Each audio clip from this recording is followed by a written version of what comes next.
Thank you for joining. Hi, everyone, and thank you for joining us here on our third installment of We the Youth, You the People Town Hall series. Today's topic is equity in education. Hi, I'm Elijah. I'm your co-host. I'm with the DYCD Youth Advisory Council. This town hall is our platform where we talk about issues that we want the next mayors to focus on in the New York City youth agenda. So we are going to go over our agenda for today, which is community guidelines, what is equity in education, present the data, speak up youth experts, expression without a purpose, dropping gems, call to action, and closing. Just a heads up, this session is being recorded and will be available on YouTube and the Youth Town Hall web pages immediately following this live stream. All right. So during this live stream, we will be respectful of one another. We will have an open mind. We will feel safe to share our thoughts. We will not judge anybody. And we will do ELMO. ELMO stands for enough. Let's move on. If you have any questions, drop it in the chat with all caps. You guys have any questions? And also put a thumbs up in chat if you agree. So, what is equity in education? What comes to mind when you hear these terms?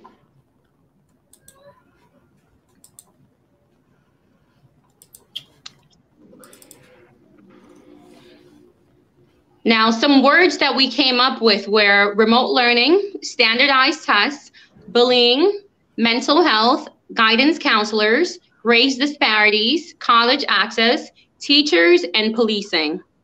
Are there any other words that you would like to add? Please drop it in the comment section.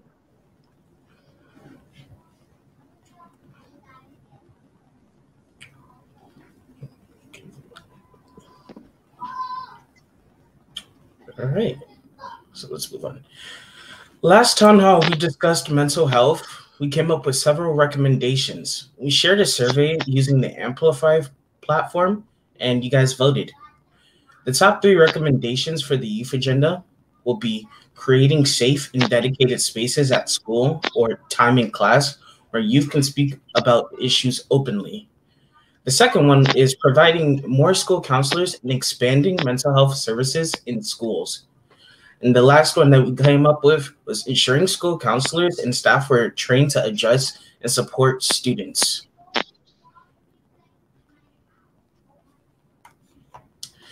Alrighty. What are some of your thoughts on the recommendations, if you guys have any? Alrighty. Abaciano, what are you thinking about our recommendations? I think these recommendations are amazing because it gives people the opportunity to take action as much as they typically would, but don't usually have the information. So I'm glad that it is now made available and we can all work together to a future and large goal such as this. Alrighty, that's amazing. If anybody wants to learn more about other issues that were raised but didn't make it into this agenda, please visit www.nyc.gov/youth town hall. Also, shout out to our winners of the Amplified Server of the Year.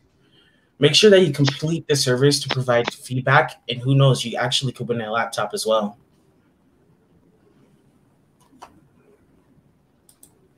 Now, let's look at some of the data that relates to equity and education. We reviewed the research brief created by DYCD's evaluation and analytics team, as well as CUNY's team and Youth Acts Youth Census data. Please feel free to react in the comments. According to Education Trust, New York is ranked 48th in educational equity. Let that sink in.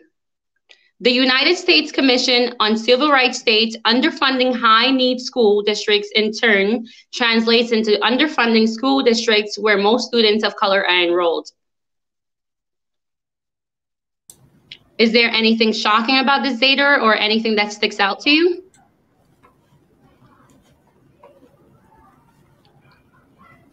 Go ahead, Elijah.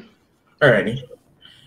So Let me introduce you to the moderator of the Speak Up segment. Thank you for joining us. Please introduce yourself and walk us through the data from the Youth Ask Youth Census, which I believe you were involved with this summer, if correct.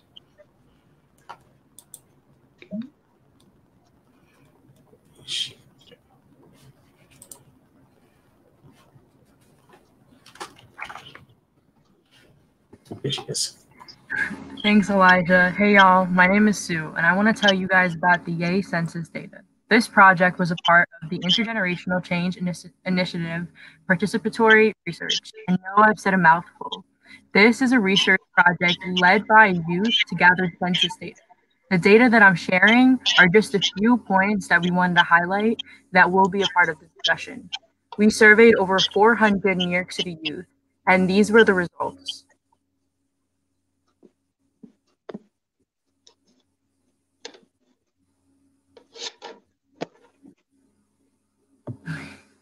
In 2014, New York was singled out by the University of California's Los Angeles UCLA Civil Rights Project as having the most segregated schools. According to NYC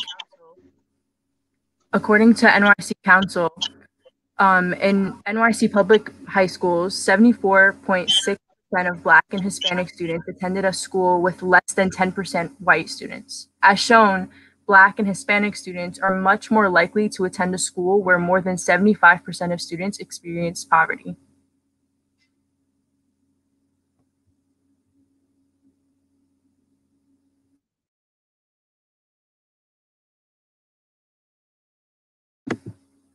According to the New York Times, in 2018, Stuyvesant High School, a specialized high school, only admitted 10 Black students out of a freshman class of roughly 760. New York City Council graph surveys the racial disparities at specialized high schools during the 2018 to 2019 school year between Black and brown students and their white and Asian peers.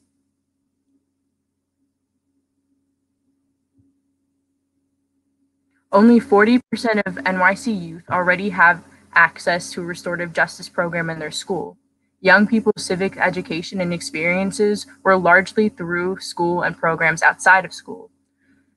School, 41%, outside programs, 36%, family, 19%, 18% of young people never had access, and 10% said it was insufficient in either quality or amount. So is there any questions or any comments that anyone has to make about these findings before we get started? So someone said powerful use of data.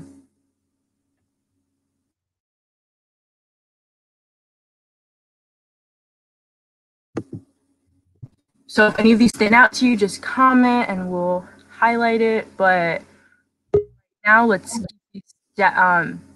did anything struck out? Anybody?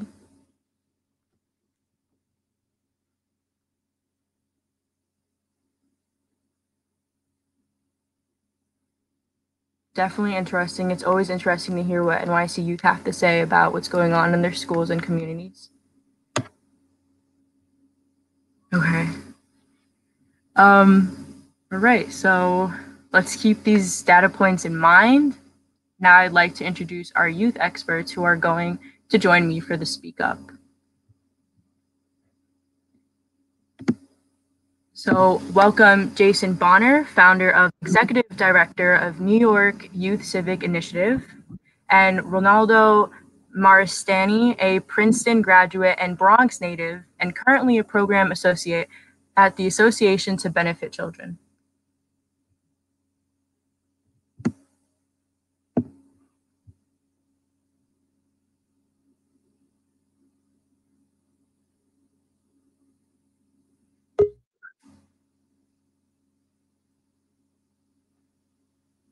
Okay, everyone is here. Cool.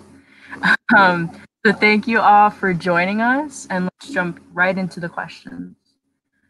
Okay, so Jason, what type of life skills do you think should be provided in schools? Well, I think first and foremost, and hello everyone, it's great to be here.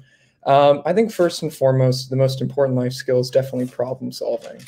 And I think this is something that is very universal and is a good umbrella term when we talk about different skills young people can have to empower themselves. So problem solving skills can embody communication, they can embody identifying the problem itself in the outset.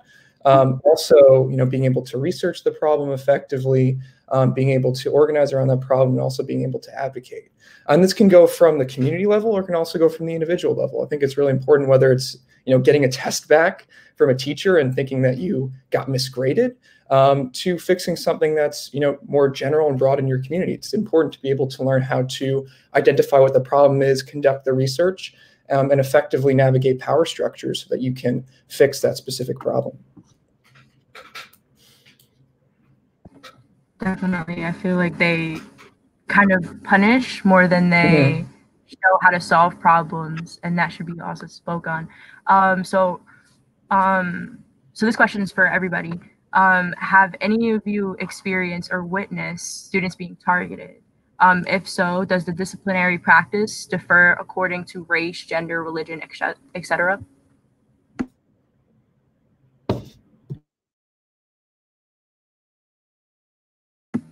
So anyone can answer this one.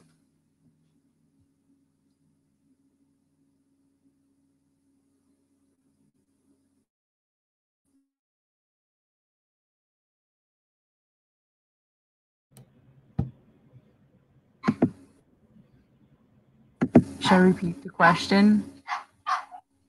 Are the old hosts included in the question? Just making sure for everyone's clarity. No, right? I mean, you could if you want to, if no one else has anything to say. No, I was just checking. I don't think they were aware that we weren't included in the question. It was just between them two. I can try and jump in on this one. Sue, you were asking, and obviously you can go right after me too, like if you wanted to. I was waiting for you guys to jump in. In terms of targeting, I can't say that I particularly have seen a specific example of this, but I can say that I think our educational system, at least the ones that I've encountered, or the systems I've encountered and spent time with, and I know people who, my family and friends have spent time with, they cater to particular kinds of students, and I think you can be penalized very quickly in schools if you don't learn a certain way, even particularly sometimes dress or look a certain way, and perform a certain way. So I think it can be punitive when schools don't really need to be. So. Yeah, I agree. I think that, obviously coming from a perspective of privilege, I'm a white male. I, didn't necessarily see that, racial, school to prison pipeline in the targeting. I also went to a specialized high school in the Bronx. I went to Bronx Science. So I think for me, it was really about witnessing the disparity between my school and just the school that was literally right next door to us and the schools in our neighborhood. And you can definitely tell that there was a discrepancy, because our school literally had maybe only, I think it was something like, 10 Black students who were admitted in the class of 2024. We're a majority Asian and white school. And you could tell that we were the school that didn't have metal detectors. But if you went down the block, those schools had metal detectors. Those schools, you could definitely feel, the school to prison pipeline taking full effect. So no, I didn't experience that personally, and I come from a place of privilege to say that, but I definitely could see around me how the disparities were so real between, a school with one test and then another school down the block that definitely had that systemic and racial infrastructure. And like working with different organizations like Teens Take Charge, you definitely see what other students go through, especially when it comes to, certain schools targeting certain students, right, when other students aren't even being spoken about. So I think that's definitely something that's been happening, and it's not new to NYC public high schools. And I guess we're working on it now to make a difference. And Sue, if I might add, I think it's really important that we uplift the voices of the underserved students that, really are taking education justice as something that's really important. The New York Youth Civics Initiative, just to give a quick background, what we do is we connect young people to opportunities for sustained engagement and a myriad of different issues. And education justice is always the one that young people feel the most passionate about in the city. And you mentioned Teens Take Charge. It's actually one of our member organizations. I think it's really important that we amplify the voices of these students and that we center them in our conversations. Because a lot of times, the DOE and other large infrastructure and bureaucratic bodies, they say, oh, that's great that these young people are able to have a voice and speak out, but they don't really listen to them. So it's important that we really collectivize and emphasize that there is a space for you to have your voice be heard at so many of these different organizations. And that's what we really try to do at New York Youth Civics Initiative, is to connect young people to that so that they can empower themselves and see real change. Yes, that platform is definitely what we need. Also, I'm very sorry if there's an echo, is what I heard that there is. Hopefully you guys can hear me. Okay, so let's see. According to Education Trust, New York State is ranked 48th in the nation for education and equity. Ronaldo, what recommendation do you have for New York City schools to improve? That's a big question. We could probably talk about this for days and spend, dedicate, honestly, much of our lives to answering that question. But I think there are a few things that I think that jump out to me based on my experience. And I know I was fortunate to go to school outside of the city, and I think I was able to benefit. I think I am able to compare and contrast my experience to what I think it could have been if I stayed in the city. I think a few things jump out to me about my experience relative to what I know to be some kids' experience in the city. I think in elements of, kind of go back to what Jason said, I think empowering and sort of creating communities of support and compassion around students, I think are a first general sense. And I think it can play out in a lot of different ways, but I think empowering students who don't, learn the typical way that a lot of our schools try to teach kids. Empowering kids who may have disabilities or delays, or kids who speak another language at home. I think empowering kids who aren't necessarily star athletes. I think we have to find ways to value and appreciate all the various ways that kids bring value to schools and to their communities and to their families. And that's a very large general goal, but I think it's at the heart of a lot of the challenges that we face in our public school system, or in our school system in general. I think a lot of schools some schools do better than others in validating and empowering kids who present a lot of different skills. So that's what I would say is like one general place to start. Yeah, I think Ronaldo is completely correct. And you mentioned the different ways for empowering students. I think we can take that one step further and say there are many different ways, excuse me, for young people to be leaders. And that's really what we see as we tell the stories of different student leaders at NYYCI, because we also have another branch. We're not just a platform. We don't just aggregate different initiatives, but we also tell the stories of our organizations. And we think that's so important because we want to paint a narrative that anyone can get involved. And it doesn't matter. You don't have to be a person with a megaphone running up the steps of City Hall, shouting for something. You can do it through art. You can do it through research. You can do it through writing. You can do it through, slam poetry or dance. There's so many different ways for you to become a leader and to empower yourself. I think that's really important for our school system, for our communities to reinforce that there's no one definition of a leader. And as you listen to so many different stories of kids all across, because that's my job, is to talk to students that are participating in, all over the youth activist movement, you see the diversity of voices and you see the diversity of interests. And people are making a difference in every way that fits them. So we really need to reinforce that. So could I jump in off of what Jason just said? I just want to add to, I work at Association of Benefit Children. It's a small nonprofit in East Harlem in the South Bronx. And a lot of what we do is work with, just sort of disadvantaged families to mainly supporting their kids. But in supporting the kids, we realize that we can't support kids, we're not supporting their families and their parents. And so I think that translates a lot to what we're talking about right now. I think if you want to improve school systems in New York City, I think you have to involve not just, obviously empower kids, but also empower and include parents and community members and mentors and adults in these kids' lives to get involved and to get excited about, you know, this kid's future and the kids in your community's future.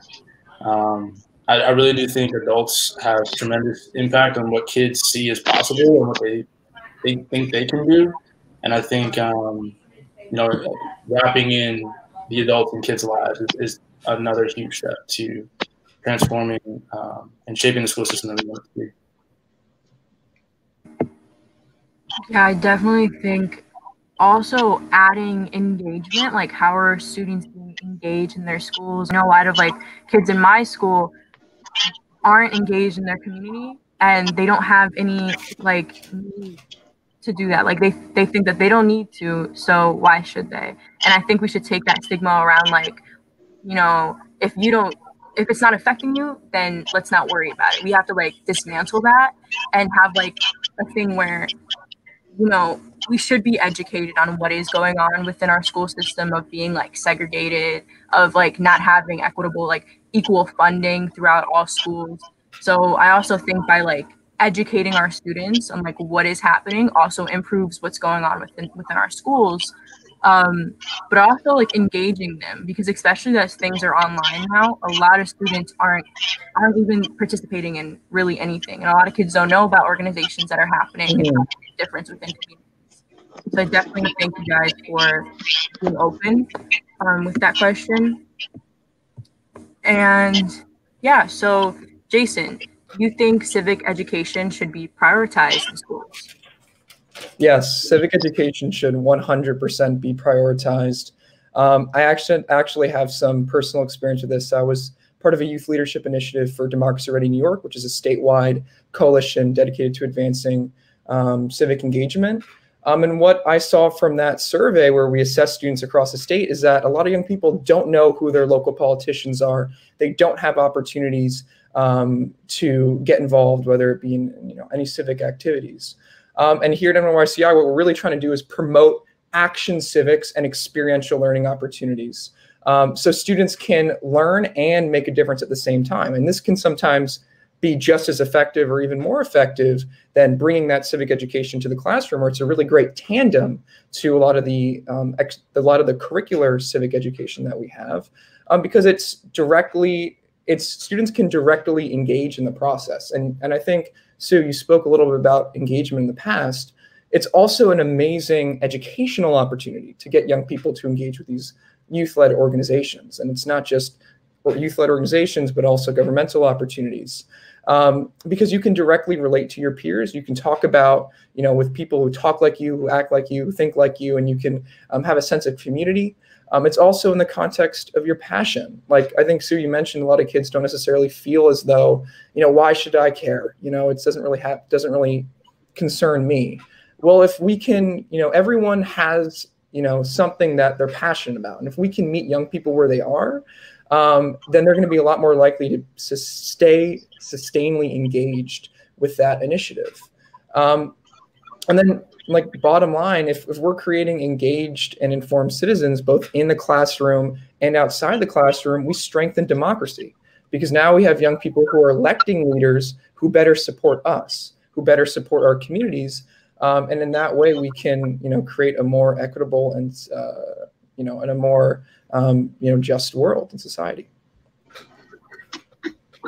I'd like to jump in on that too, Jason. I just wanted to add, I think you said it very well. There's nothing really to add to that. I think I want to emphasize one piece about history. I think as I've gotten older, I'm not very old at all, but I think I've grown to appreciate civic engagement more as I've gotten older, not just because I can vote now, which is great, but also because there's a long, long, long history of civic engagement in this country. And I think learning about your sort of like where you come from and how you're situated in that history as a 21-year-old, as a 19-year-old, as a 15-year-old, as a 12-year-old, as a 30-year-old, even older, I think is pretty encouraging. It's been encouraging to me to know about the history of voter suppression and the history of sort of relegating so many people in the society to the outside rungs of our civic institutions. how people have fought, how people have died, how people have sacrificed, how people have rebelled, how people have written and sang and performed, done a lot of things to participate in civic engagement. It's not just going to vote. It's not just watching the news. It's a lot of ways you can participate in this civically. And I think learning about that history and contextualizing yourself, long generations of people doing this, especially people, Black people, people of color in this country, women especially, is it's just a really deep history there. And I think there's a lot that kids would be fired up about if they heard more about it and could say, hey, I'm connected to that person because they grew up in my neighborhood, or my grandmother, is from this generation and she was in that city when this was happening. I think it's really cool to be able to connect the dots that way specifically. So. Okay, so I would just like to circle back on the first question of what type of life skills that I believe should be provided in schools. And I'm a big person on this. We spoke about counseling and guidance counselors, of course. Anybody who is really qualified to help. I believe that there should be extra training with counselors and social workers for mental health and for bullying. Everything happens for a reason, is what I've been told. But that's not how I work, because really not a lot of people speak up that, their mental health is in a critical state of mind. And not a lot of people talk about that they're getting bullied. And bullying can happen from anything. It could be your sexual orientation. It could be your race. It could be who you are. It could be who you hang out with. It could be what your interests or hobbies are. And as someone who's been a victim of bullying in middle school and in high school, I try to do my best to bring up this topic wherever I can. The bullying and mental health is not only in schools. They're in, places like our households. They're in places like after school, where you're in a place where you don't feel safe. And, I want everybody to have the option to have someone to speak to. And I want guidance counselors and social workers to be able to approach that knowing what to do. So if anybody has any thoughts in comments or in our group chat right here, please, I want to hear your rebuttal. I want to hear your response. I just wanted to follow up in regards to what you just said about bullying, Elijah. I definitely agree, which leads me to emotional intelligence. I feel like that's definitely something that can be taught and should be focused on, because if kids are aware of their emotions and they're in control and expressive about that, they're able to recognize other people's emotions and essentially possibly think about why said people can feel this way and why it's not the best idea, or it may not be the best idea to pick on them or bully them for whatever reason. So yes, back to you, Sue. I've seen it firsthand that a lot of times school kind of pushes it aside. Like, you're there to learn and you're there for that class. They're not going to be asking you about your mental health, how you're feeling. There's not going to be a class on that. So, and we've had this conversation with, the principal at our school of why sex ed isn't taught until you're in senior year. Why isn't there certain things you don't learn until you're a senior in high school, when these things are happening to, youth in freshman year. So I think it, and quote unquote, it makes people feel uncomfortable to speak about these type of things, but it is happening. And I think that because things are online now, there's a way more heavy weight on a lot of students, especially those kids that are in abusive households or places where they can't fully learn, and school doesn't touch on that. My school does not, there is no open space, there isn't a safe space where you can speak. So I definitely think that I agree, and I also think that we should speak more about bullying and rape culture within high schools, everything that happens within the hallways that the principal and the teachers don't want to talk about, which makes me really upset. Yeah, and also, sorry, I'm reading the chat. What? Someone said something? Yes. So, as much as I would love to talk about this, and I wanted to give Ronaldo and Jason a chance to talk about this, we have to use Elmo right now for the next question. So yeah. Elijah, can I just jut in and say maybe if we invested more in counselors and not cops, this would perhaps be another question of where our priorities lie in the system. Okay. All right. You see, if you want to move on to the next question. Yeah, got it. Okay, so what are the barriers to quality education for students of color before, during, and after COVID-19? It's for anyone. Sue, may you repeat the question, please?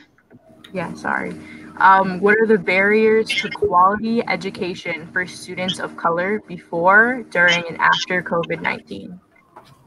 Mm-hmm. So, I'm just gonna start this off. One of the barriers I've seen before COVID-19 was the lack of communication and the safety felt by POCs, people of color. So I go to a private charter school.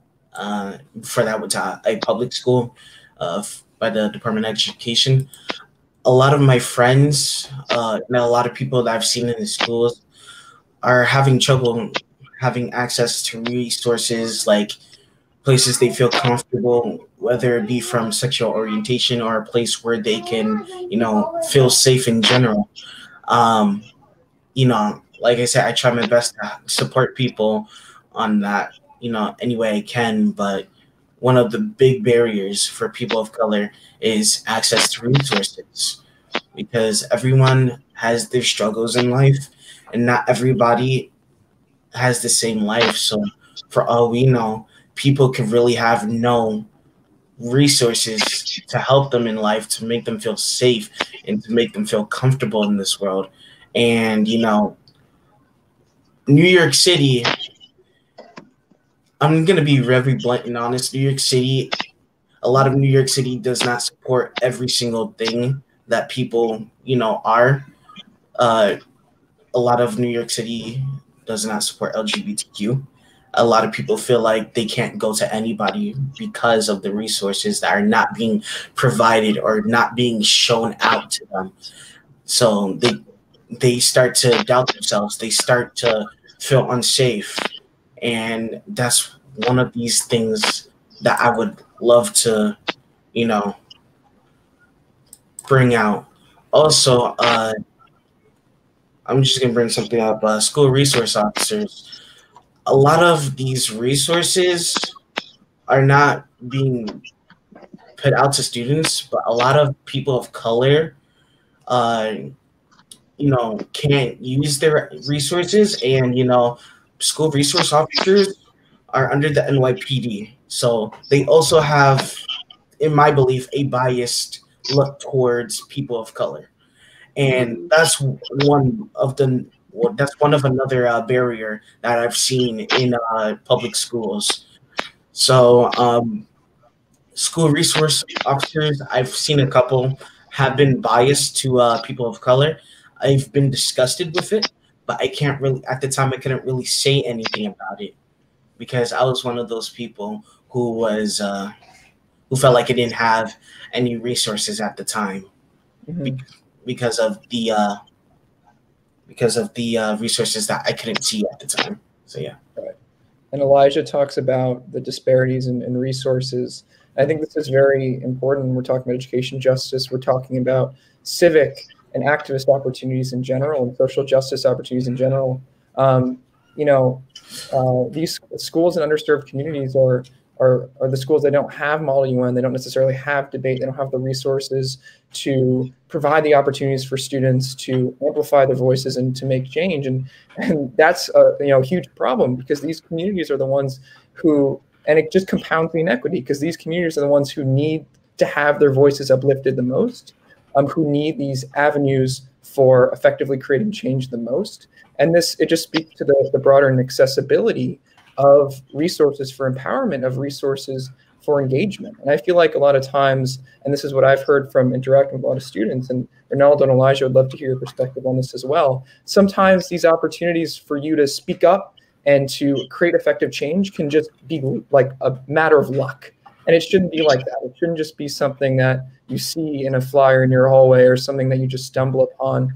If we're really going to address these systemic barriers, we need to make sure that we're creating like accessible platforms and accessible ways to, connect young people to these opportunities and to create change and to have their voices heard.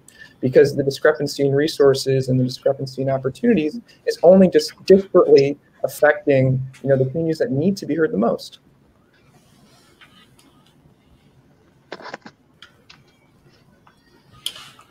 Alrighty.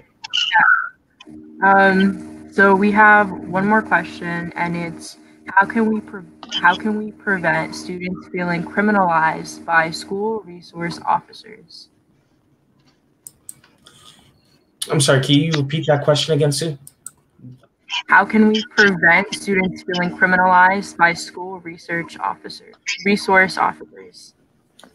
So I want to give Ronaldo a chance to speak if you have anything on it, because I know I've been speaking a lot.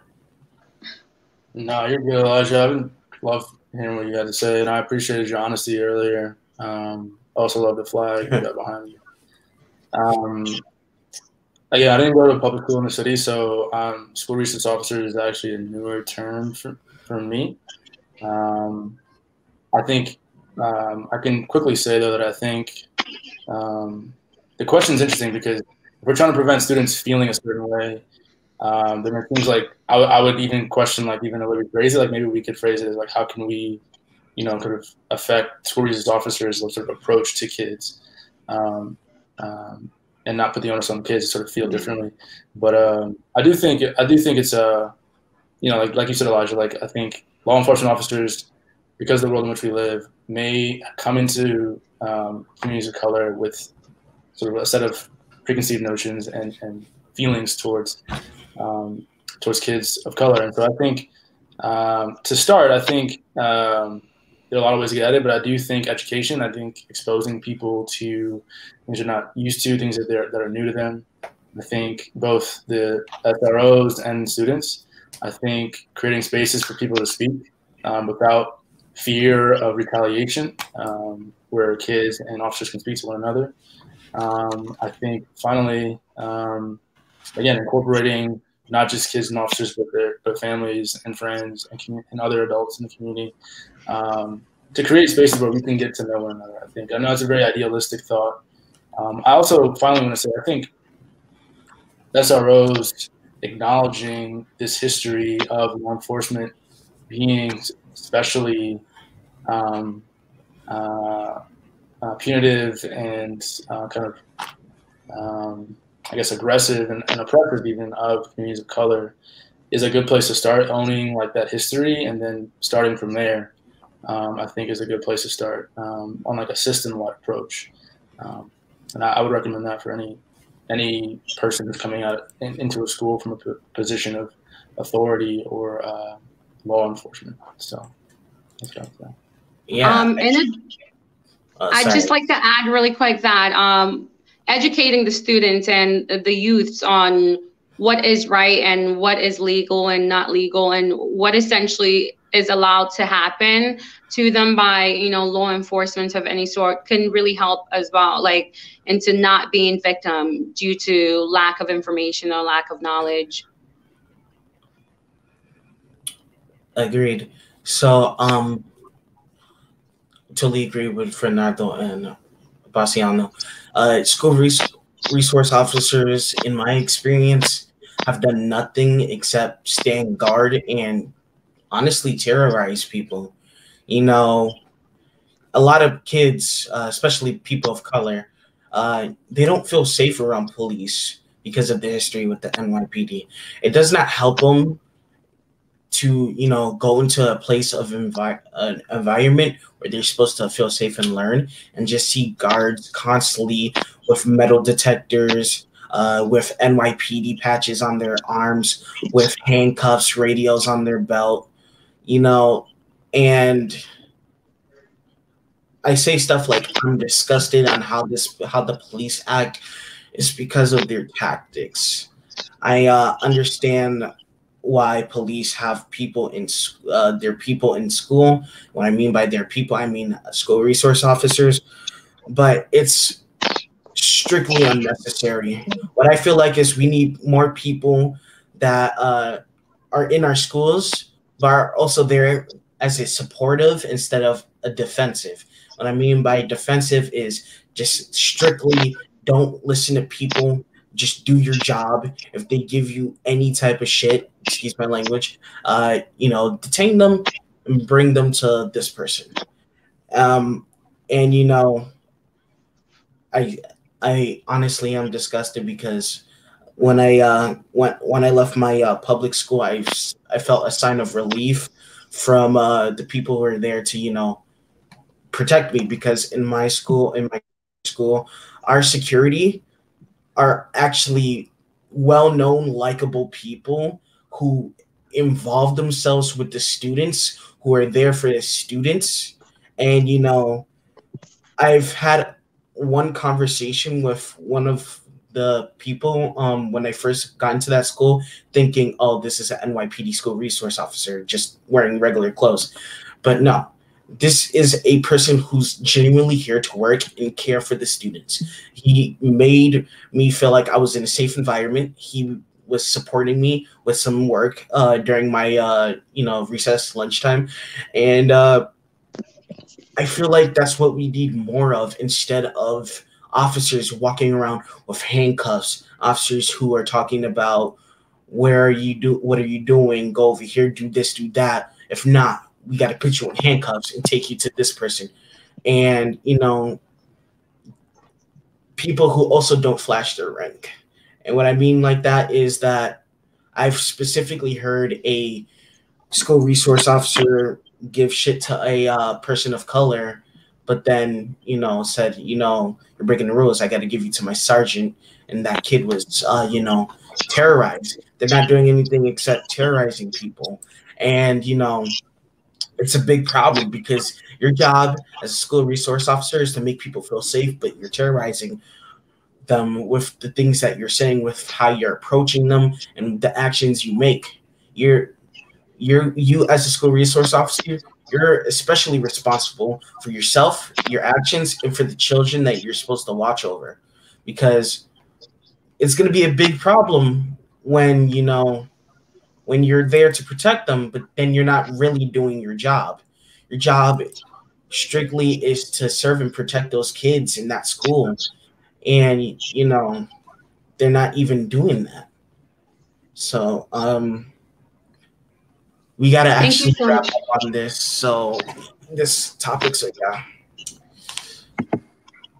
Yeah, so just for sake of time, our last question is, what recommendations do you have for the youth agenda regarding education and making it more equitable?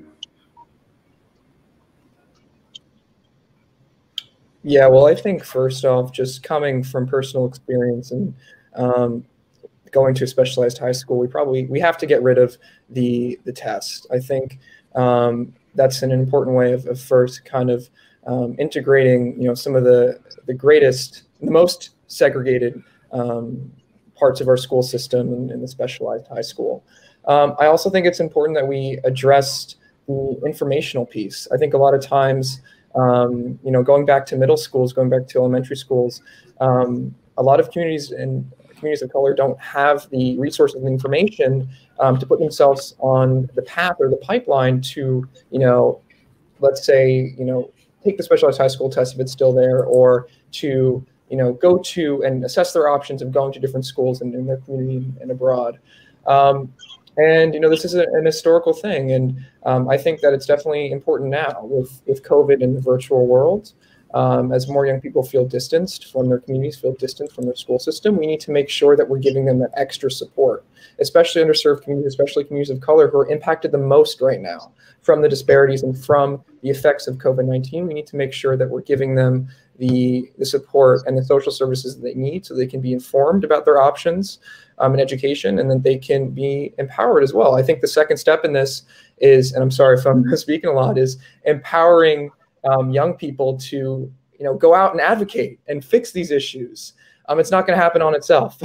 I think we need to keep fighting the fight that so many young people have started. Teens Take Charge, integrated in New York City and other organizations, and make sure that's a sustained impact. We go to a march, we go to a walkout, we go to a protest. What we like to say at NYYCI is take that next step. Follow up with these groups, see how you can get involved and have your voice heard. I would second all of what Jason just said. I guess my final word or recommendation, I would say, is it comes from this idea that I think I want to think about. I want all of us think about at what point do we move from kind of creating spaces in schools that were supportive, nurturing, and kind of kind to kids, to situations where we have metal detectors, situations that Elijah just described, where you don't know if you're going to get pressed that day or not by a grown man in a police officer suit. So I think something happens along the way between pre-K or even early childhood and time of 13 or 14 that we start to accept different things about the schools and where we're sending kids and where we are going ourselves and where our friends are going. We start to see ourselves a bit differently. But if we go to another part of the country, where I went to high school, no way would a metal detector fly. Parents wouldn't let that, kids wouldn't let that. And I'm not saying it should be the same as the school I went to, but I just think we should consider our mindset when it comes to teenagers in the city and what happens between that time of elementary, middle school that we feel okay doing, having that sort of set up. So I would say, so to consider that, and then out of that, I would say invest more in college counselors, invest more in youth peer advocates, invest more in mental health care workers, invest more in young adult peer mentors, invest more in mental health professionals who can help not just kids who need crisis intervention therapy, but who need an after-school movie program or who need an arts program that is more robust. So invest in kids and consider how we're thinking about them and transform that in a sense. So that's what I would say. Thank you guys. Thank you guys so much for joining us. And DYCD, thanks to you guys. Everyone. And it was great talking to everyone. And yeah, that was our Speak Up segment. Thank you all. Thank you, everyone. Thank you for joining us. Thank you. Thanks. Bye. Bye. You guys have a happy holidays. Okay, folks, we're taking temperature check. That was such a great discussion, and we really appreciate you all for being so responsive in the chat. Some of the questions, some of the comments that I saw and feedbacks that I saw were recommendations, were replacing some SROs with counselors, train SROs in emotional intelligence and conflict management, and youth support services where the youth share their experiences with each other and a counselor. These were really, really good feedbacks and responses. Now hold that thought, pull out your phones and scan the QR code and let us know how we're doing. We need your feedbacks. So I'm gonna give you guys a minute before we move on to give us your feedback, scan that QR code.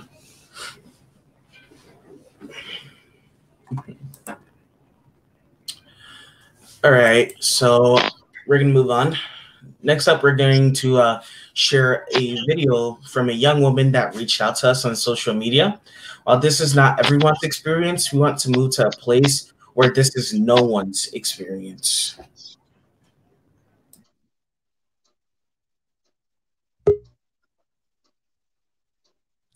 My name is Duha Al-Kuli, and I am a 16-year-old Egyptian American. I'm a Muslim woman who wears the hijab, which is an Islamic headscarf, and I'm a drama student at LaGuardia High School. I have faced Islamophobia for as long as I can remember. through countless ways, such as discrimination and verbal and sexual harassment. And I've always let it slide because I thought it was normal, and I tried to convince myself that it was okay because I was afraid. Last year at LaGuardia High School during my physics class, I was called a terrorist because of my faith. You're probably thinking that it was an ignorant student and that he was immediately disciplined. You're wrong. It was my physics teacher who called me a terrorist. Later in class, Dr. Trang tried to justify his behavior by stating that he called me a terrorist because that is how brown people like me are portrayed by the media. On a regular basis, I would have panic attacks during class, and I felt suffocated to the point where I would tear up. I could not process or learn the content. My schoolwork was impacted. My mental health deteriorated, and school became a torture for me. I have told this story countless of times to people, and I am tired. And I don't want to tell the story for much longer. Explaining myself to people is getting exhausting. I want something to be done. My friends at Young Idealist at LaGuardia High School were the only people in my school environment who actually wanted to help me. They were the only people who offered me a hand instead of their insincere apologies. Thank you for listening.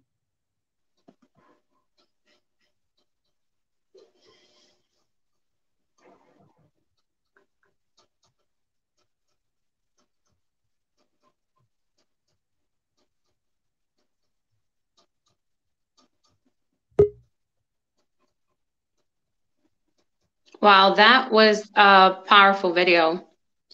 I was really, really surprised to hear that the person that was actually making that uneducated comment was her teacher, you know, someone who should be supportive and be taking a stance against such actions and such phobias.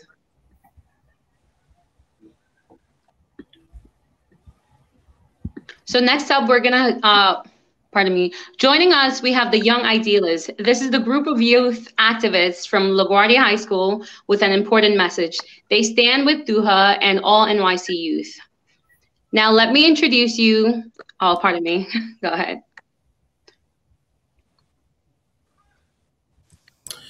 Alrighty, so if our lovely idealists can just if you don't mind introducing yourselves. Hi, my name is Amanda. I'm co-president and founder of Young Idealist. We started this group last summer in light of what's been happening with Black Lives Matter.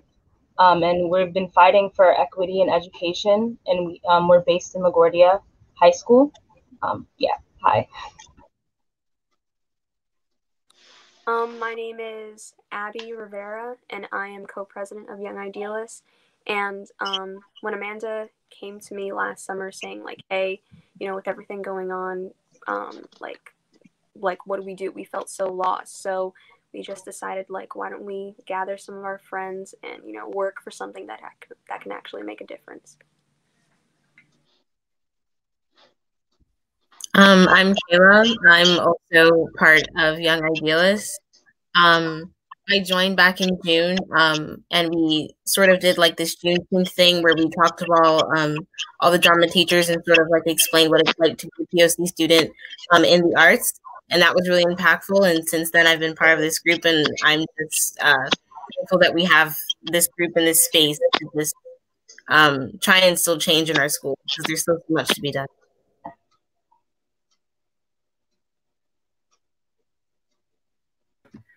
Hi, my name is Gina Lim, and I think I joined Young Idealist just a few months ago. They asked me to be secretary, and ever since I joined Young Idealist, I feel like with our open spaces that we've been executing with our school, I think that we're slowly getting to a place where students feel more safer in the school environment, and yeah. Hi, I'm Suha. I joined Young Idealist a few months ago, and I'm on as a video editor for them. I've ever since I joined, I've been so inspired by the work of my peers in Young Idealist, and I'm really passionate about making a change with this group. And thank you.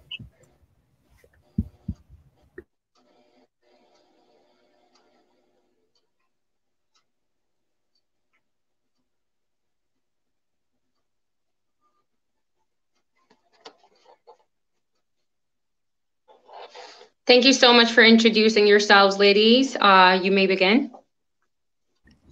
Yeah, so as you guys saw Duha's video, and she talked about the really horrible things that happened to her in the school.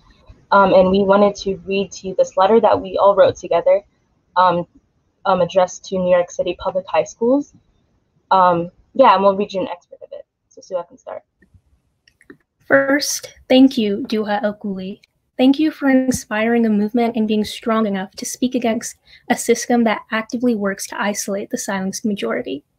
A system that claims its agenda is to protect and aid in the development of young individuals regardless of religion, race, ethnicity, immigration status, sexual and gender identity, disability, or weight, has failed to do so. Dear New York City public high schools, we BIPOC students of LaGuardia High School and all students experiencing means of aggression will no longer accept false promises of change and empty notions of acceptance. Statements such as "we hear you, we see you, and we are listening to your concerns" are nothing but short-lived apologies. Because these are not just concerns. These are life-altering realities that shape us during our most vulnerable years of development. We go to Fiorello H. LaGuardia High School of Music, Art, and Performing Arts, a school that supposedly is one of the most progressive and artistically inclined schools, not only in New York, but in the country. If we cannot expect our administration to hold teachers and students accountable for the harassment and discrimination towards its own, how does this reflect on District 3 as a whole? Duha's case is not unique. Duha's case is one of many that have been ignored and mishandled.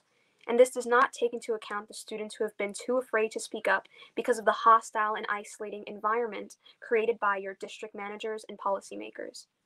An isolation so dangerous that it physically brings us to tears when we have to speak out against it. An isolation that teaches us to fear speaking up against authority figures. This toxic environment has shamed us into believing that our stories are not worthy to be told or listened to. The Respect for All posters conspicuously put up around the school directly juxtapose with the environment that they are displayed in. They read, "Kindness for all, stand strong, stand together, and treat others how you want to be treated." Ask yourself, what have you successfully done to enforce this concept for your students? Ask yourself, why did it take 200,000 plus views for you to address an issue already processed through the appropriate channels a year ago? The same year where you issued a new reform that established a procedure for an investigation and resolution of student-to-student discrimination and harassment. Without reinforcement, these reforms have proven to be nothing but a facade, masking a system containing many flaws. Chancellor Richard Carrazza brought forth the race and equity to be examined by the same adults who have inequitable biases towards us and licensed those same people to grade us. Every year, we are reminded of the Chancellor's regulation and the consequences for neglecting these rules. We abide by these rules, we must. So why is it that when it is time for teachers, faculty, and administration to follow these same handbook rules, they get due process in the slowest measures and no one bats an eye? So then why are we expected to openly speak about our experiences or horrific encounters of discrimination, knowing that these aggressors will not be held accountable? While city regulations are up for interpretation and investigation, we cannot sit idly by, waiting for you to take action. You don't wait for us to turn in work or meet standards. The adults that govern our mental and emotional safety are not meeting the standards, and we are done waiting. We have been taught for way too long to be grateful for what little we have, but that is not equity. The policies that you've put in place must be enforced, and you must provide schools with resources to enforce them. Policies and procedures must consider the emotional and mental safety of the victim. We need clear regulations that allow both parties to go through advantageous mediation when a student comes to you in confidence. Reporting an aggressor that has violated their well-being and mentality, you must take immediate action. These cases are time sensitive. The more you let harassment fester, the less trust the student body will have in you. This tragedy is not only a reflection of our teachers and actions and beliefs, but of the student body, the administration, our school, and the Department of Education that is built, foundation of systematic oppression. Sincerely, the silenced majority.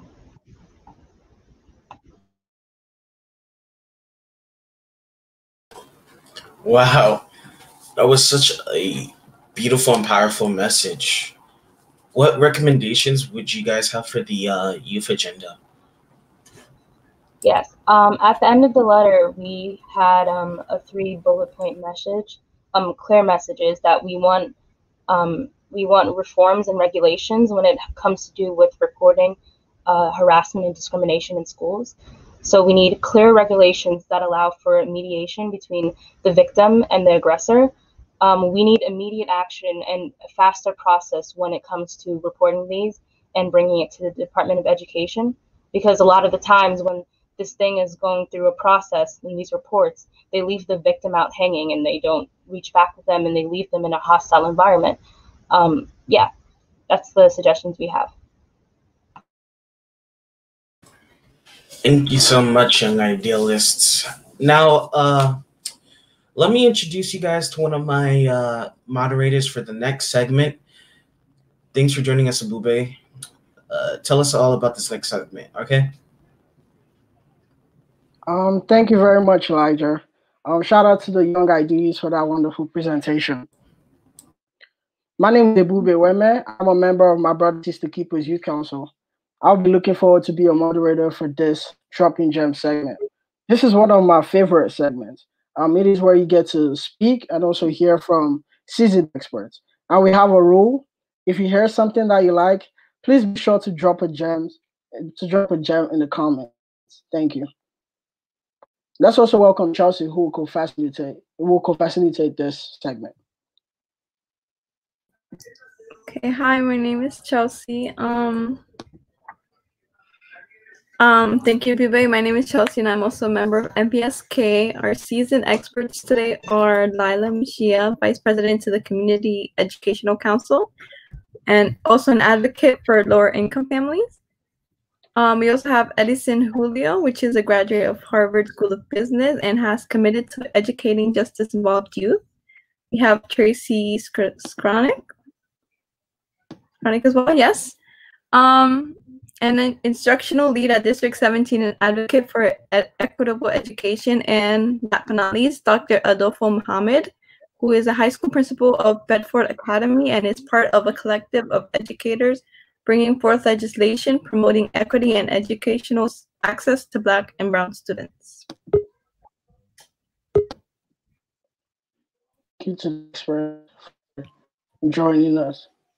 While we give our experts a minute to join, I just want to shout out all the people that are watching us on all the streaming platforms from Facebook to YouTube. Thank you for joining us this snowy evening. We know it's cold, but I hope this segment could give you a little bit of warmth as we start this conversation. Thank you. Our experts with us. All right. Welcome, Tracy. Welcome, Dr. Muhammad. All right, so I'll ask the first question, Tracy. So Tracy, do you think standardized tests are accessible and equitable to all students in NYC? If not, what are your recommendations? So in addition to being a DOE employee, I'm also the mother of 2 public school students and an education activist. And I am very much opposed to standardized tests. I do not believe they at all create a system of equity for our students. They, of course, are born of the eugenics movement from the early 1900s, when scientists set out to prove the absurd notion that there's a general intelligence that's attributed to any race. And so if you create a test to prove a specific point, that of course is what you're going to get. And we continue to use these tests to sort, rank, and close schools primarily in Black and brown neighborhoods. So no, I don't think they're at all equitable. I actually think they're a tool of the power structure to maintain the structure that keeps things the way they'd like them. So when you hear things like No Child Left Behind or Race to the Top, which are, of course, both Republican and Democrat platforms, they sound really nice, but they are, in fact, used in a very hypocritical way, in my opinion, to keep the situation exactly the way that the power structure would like them to be. As far as recommendations for what I would do, to me, I became an educator to teach children how to think for themselves and how to creatively problem solve, which is something our youth experts talked quite a bit about. So in order to allow students to show or to demonstrate mastery of any of the standards that we feel they need to know, to me, it seems only logical that we would allow them various ways of doing that, right? We're not all the same. We learn differently. We are able to express ourselves differently. So if I'm not someone who takes a pen and paper test well, then perhaps I can speak what I know, or I can do any sort of project or create a multimedia presentation. So I personally like roundtables and PBATs, project-based assessment tasks, as a much better alternative to knowing what students know. Thank you very much, Tracy. I would like us to know that our agenda is very tight. So I want us to make use of Elmo, which is enough. Let's move on, But thank you very much for Tracy. Something I took from your response is that, teaching students to think for themselves. I think that's something that everyone needs to implement and everyone needs to know. If Lila is here, is Lila here?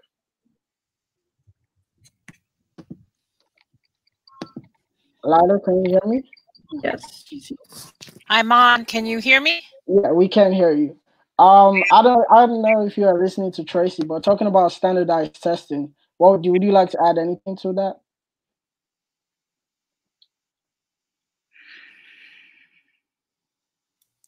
I'm sorry, I'm having technical difficulties. Okay, it's fine. I will just move on to I'll come back to you later. Chelsea? So our second question is for Edison. How do you think we can prevent students from feeling criminalized by school resource officers, SROs? Oh, you're muted. Edison. Hold on, let me try to unmute this. You're muted now. You're good now. You're good. We can hear you now, yeah. Now? Can you hear me? Yes, we can. We can. Go ahead, Edison. Okay, well, I'm sorry. Thank you for hosting this event. This has been very, very inspiring to see you folks, you young folks, lead this event. So my context is a little different. As one of you mentioned earlier, I teach in jails and prisons. I've taught on Rikers Island, which is, of course, I imagine many of you know, the biggest jailing complex in New York City, and infamous for its corruption. But currently I'm teaching at Horizon Juvenile Detention Center. But to answer the question, so I'm dealing with, we're dealing with in the jail, like guards and stuff that aren't really like officers at public schools, but still officers at public schools are a problem because for some of the young folks from these communities that get involved in the justice system early, they're triggered by some of these things, and then they have to go back out into public school if they're pursuing that. And be put through metal detectors and have to look at, like one of the students very articulately said earlier, they have to look at that NYPD badge, and I'm not suggesting that all cops are bad, but for some they can be triggered. I want to keep it brief, but I guess to answer your question directly, I think that one thing that would be helpful is if we hired school officers that were of the community. I say that because part of the success that I've had as an educator is not necessarily because I'm good at math or I'm very well read, but because I reflect the likeness of my students' character. They see somebody that looks like them, that talks like them, that gestures like them. And so in some ways they see me as a different version of them. And I've always seen myself as a different version of them.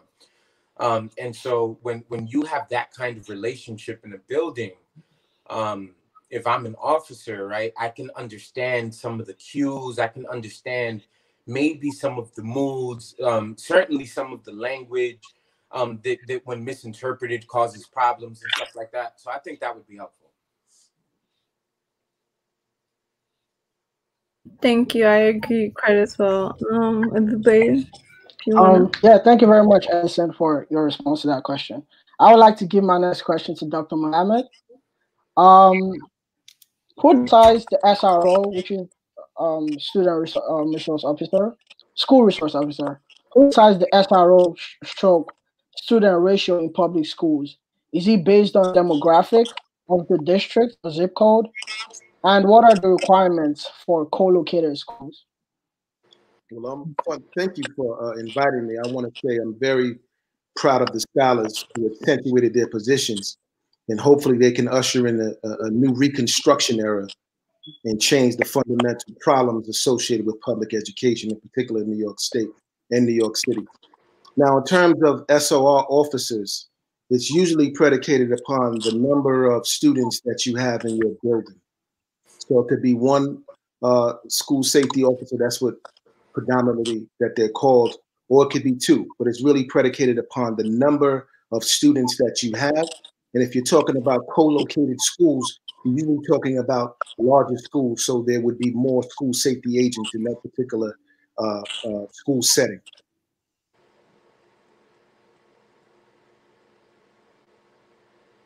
Thank you very much, Dr. Adafo. Dr. Miley. Chelsea. Oh yeah, this one's for Lila, but it seems like she's having a few difficulties. Yeah. So I'm on. There she is. Hi, Lila. Can you hear me? I can hear you now. Okay. So this question's for you. We were wondering, NYC public middle and high schools are considered to be segregated. Do you think that the admission process leads to that? For example, like zoning and specialized tests and screenings? So just to give you a little background history, New York State has the most segregated schools in the country. Standardized tests, I am opposed to standardized tests. I think standardized tests are very racist in their efforts. The process of standardized is not equitable for all families. And so unfortunately, it is a different class of families who are applying to these programs. And it only allows for, there's no diversity in that process. And then, they target families saying that you have to take your state tests every year, which is not true. There's a big opt-out movement for families. So they put pressure on families that shouldn't be. When it comes to middle and high school, public school education is segregated starting from elementary. It's not just a middle and high school process though, right? And so if you look and you follow the mayor is trying to eliminate standardized testings and do it that every school, the top 5% of those schools get into these standardized schools, right? That accept it, right? And so we have a lot of pushback from families saying that openly racist when we know that the whole system, gifted and talented, these specialized schools have been racist since the beginning of the day. And we've been trying as advocates to try to eliminate those processes, right? And so what they do is they target parents, Black and brown against Asians, Black and brown against whites, which is not the rhetoric, right? We're all trying to educate our children as one, right? But this is one of the many systems that the public school does to really keep it against one another, right? And one of the many reasons of segregation, right? Like, I feel like I'm rambling on here, but.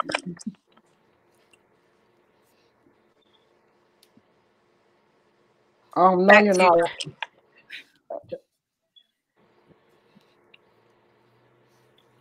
Chelsea, I know you're not rambling on, Nyla. Thank you for that, for the response. No, it's okay. You can, if you want to finish up. But I also I agree with you.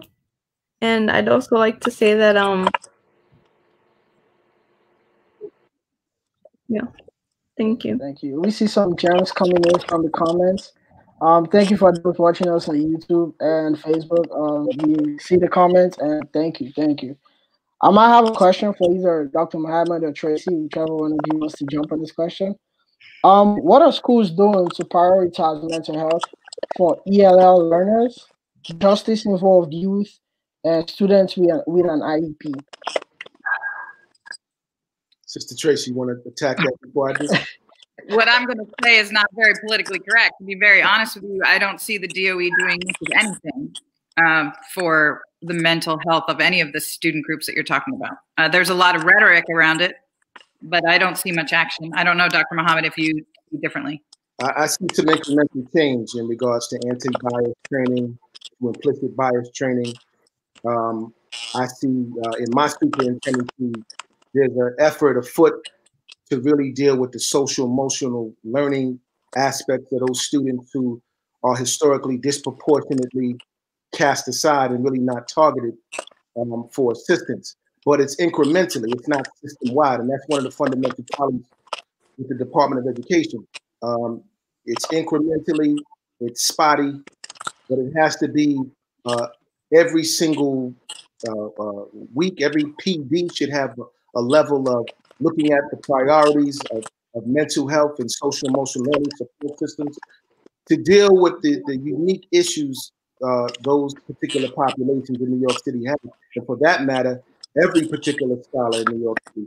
So I see it happening, but it's happening very slowly. Thank you for that response, Dr. Tracy and Dr. Mohammed. I think the issue of mental health in New York high school should be highly prioritized by every school from every level, you know, from elementary schools to middle schools to high schools.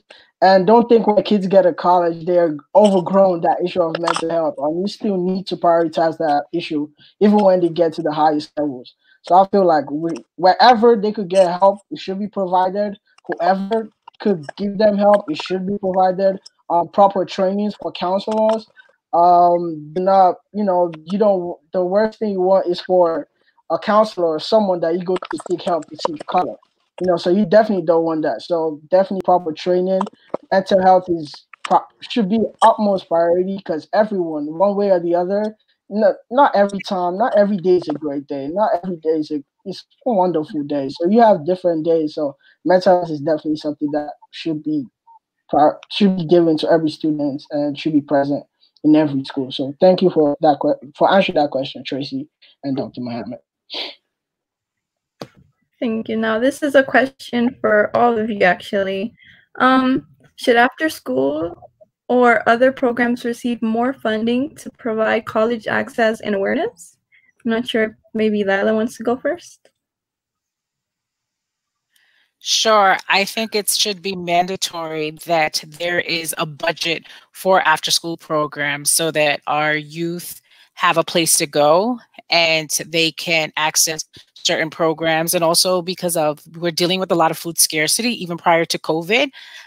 But unfortunately, Board of Education's budget continues to get cut and cut and cut. And, you know, it makes us advocates think that it is intentional, especially because if you look at the history of public schools, it's predominantly people of color, right? And so we get affected by these things. But statistics show that once you are providing services to families, you can see that, you know, families achieves. We need programs, our after school programs. I remember as a youth, I had my after school program and I attribute much of my successes to it. Unfortunately, is that something that the Board of Education is going to do? That's a whole different other topic, right? Yeah. Anyone else? I attack this. I think that after school educational programs, supplementary educational services should be mandated for all schools. I want to remind us that there is something called the Campaign for Fiscal Equity, in which individuals sued the state of New York because they were not giving enough funds to New York City. And they actually won, but those funds have still not been released to New York City to make sure some of the fundamental points and the questions that you're asking are implemented in every school. See, what happens is principals have to be strategic in regards to their expenditures. So if you have principals who are thinking on the longitudinal level, and they're really thinking about the process and the purpose of the after-school program, then they allot money for that. Principals that are thinking about other priorities, they allot money to other things. So if you study a principal's galaxy system, that's what we call it. That's where our funds are. And if I show you, or I tell you what the principal's priorities are, you can see it by the way in which they allocate the funds in their galaxy system. So it's based on individual principals and their understanding of what they need for the children that they service. It's not a universal situation, even though it should be. If I may add, I had one. Go ahead. your specific question also was about funding for college readiness. And I completely agree with the two who spoke before me that they have to be 100% mandated and funded. What I would challenge us to think about, however, is the definition of success, which we hear so much about college readiness, college and career readiness from kindergarten. I think that that is like another piece of sort of rhetoric from the DOE that doesn't actually take into consideration what people need. So I don't know that college is the only path. Certainly is not. And so is that the only thing that should be funded? In my opinion, no. I think we should be having after school programs that show students all kinds of opportunities beyond college. Yeah, for sure. I love all the responses to that question. I think after school program is like really important in like every public New York high school. I like to see myself as a first-hand example of a product from an after school activity. I mean, sometimes I think the after school activities in my high school had more effect on me than actual classes itself. Mm-hmm. You know, like I was a young kid from Nigeria with a huge accent.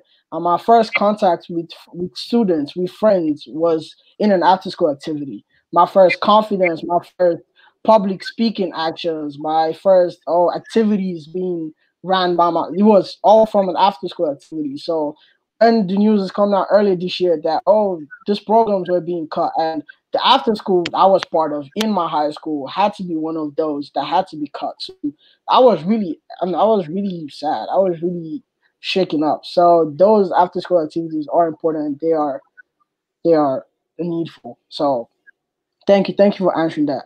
I also have a question for everyone that wants to answer. According to the Educational Trust, and New York State is ranked 48th in the nation for education and equity. What recommendations do you have to help New York City schools improve? And I think that'll be our last question, so we should attack it with all the force. Sisters, you want to go? I was going to say you should start, Dr. Muhammad. You go first. All right, I'll set the stage. I think there's a number of things that have to happen. First and foremost, New York City in particular should embed critical race theory in terms of into their curriculum. I mean, culturally relevant pedagogical practices. I think we should universally incorporate something called My Brother's Keeper from K to 12. I think we should universally incorporate something called My Sister's Keeper from K to 12. And I think there should be a symposium and there should be courses on Black studies, courses on women's studies, courses on Asian studies, courses on Latino studies, and finally courses on indigenous peoples studies, because that's the way you create cultural pluralism and you deconstruct and dismantle white supremacy and institutional racism, because everybody has an equal stake and you see everybody's history from K to 12. Those are some of my suggestions. Thank you. To just repeat the question real quick, New York State is ranked 48th in the nation when it comes to education and equity. What recommendations do we have, or do you have as experts? What recommendations do you have to help the New York City schools improve? I'll take a stab at that question. So for New York City, I would say that we eliminate mayoral control. For those that don't know, before the community had control of the school, it was a school board. And when Mayor Bloomberg came into position, he eliminated that and he has full controls over our schools. The schools need to go back to the communities. I think it needs to be mandated that teachers reflect the color of their students. We have many teachers who are not from the neighborhood, and there is a huge problem with that, right? Because many of our children don't see people that look like them. I think that the budget needs to be adequated more. The governor has to release funds more for Black and brown. And it's really important to fill out our census, right? Because if we're talking about money and we're talking about funding, a lot of our funding comes when we fill out census and we say, hey, we're here, people. But if we don't say that, people don't really know. I think we have to also change our system of education as far as charter schools. I think charter schools need to be eliminated because they take a lot of money from public school education. That's just my opinion, though. So I'll just quickly add on the topic of resources. You know, if public schools don't reflect the public, then they're really not public schools. They're private schools that are taking public funds. So and that's actually something Nicole Hannah-Jones says all the time. That's almost a direct quote from her. But I think that we need to talk about resources. And when PTAs in affluent neighborhoods raise $1 million per school, that should be distributed across the city. That is ridiculous. It's not a public school if that's how it's run. So that would be one thing I would say. Can I chime in? Yes, you can. Did you hear me before or no? No, we didn't hear. No? All right. Yeah, I'm glad I got a chance to I just wanted to say we're talking about why New York City ranks so poorly. And I want to send a special challenge to y'all, to the students, because part of the thing that I focus on in my scholarship is the relationship between urban culture, right? The music that we love, the ways we like to dress, the ways we like to speak, and civic duty, right? So how are we behaving? How do these things influence our behaviors in the classrooms and so forth? And I think, you know, especially working in a jail with the young folks, you know, as much as I love the culture, our culture, I believe that it's also very troubled. And we have to have some of these conversations about ways to revise the culture and refine it, so that young folks don't end up facing 10 to 12-year sentences in state prison when they're only 15, 16 years old, right? There is there's a way that we have made it so that doing certain things in our neighborhoods earns us clout, right? Earns us influence, versus doing other things, you know, like going to school, like being a good student, going to a great college. And so there's a real important conversation that we have to have about our culture. And, you know, who or not gets to participate in the conversation is another thing that we can consider. But I think that it's important that we have this conversation, because a lot of the troubles that we are going through presently, I believe, are things that we could avoid if we had resources, et cetera, but if we had some of these conversations about what it means to be official or cool or this or that. So, you know, that's my piece. Thank you very much. Edison. It was glad to finally get to hear from you before we got this over with. Unfortunately, we have to come to the end of this Dropping Gems segment. Chelsea, do you mind writing us up? Yes. First, I'd like to thank all of our experts for dropping gems on us. And we'd like to ask the audience if you would please take out your phones and scan the QR code for us. Take a screenshot to it later. We'd really like your feedback, and these town halls are for us and our representation. So I hope that you guys use it well. It only takes 2 minutes, and the link can be found in the comments as well. Thank you. Thank you for coming. Thank you for coming. Absolutely. Thank you. Thank you, experts, and thank you, Ebube and Chelsea. Before we leave you, we have 2 initiatives happening that you should know about: the MLK Day of Action and DYCD Broadway and Beyond. Both initiatives focuses on equity and equality. To learn more about them, please email strategicpartnerships@dycd.nyc.gov. Alrighty. Such an amazing day. Be sure to register for the Students' Rights Workshop hosted by the Commission of Human Rights. Thank you guys for joining us. Everyone, thank you. Thank you guys for joining us. Thank you guys for joining us everywhere. And be sure to follow us on all our social media platforms. Follow us on Instagram, Twitter, NYC Youth, DYCD_NYC, on YouTube. Make sure you follow us on all our social media platforms. Thank you for joining us this evening. We know it's snowing and you warm at home, so I hope this helped light up that fire even more. So thank you. Thank you. Thank you, guys. You guys have a great year and have a good holidays for everybody. Make sure you join us in our next town hall, and always look out for that's why I want you to follow our social media platforms, so you can always look out and like see when next we have in one of these. I don't think you ever want to miss that. So make sure you join us, follow us on all our social media platforms. So we'll hopefully see you guys on February 17th, 2021. February 17th, 2021. Yeah. All right.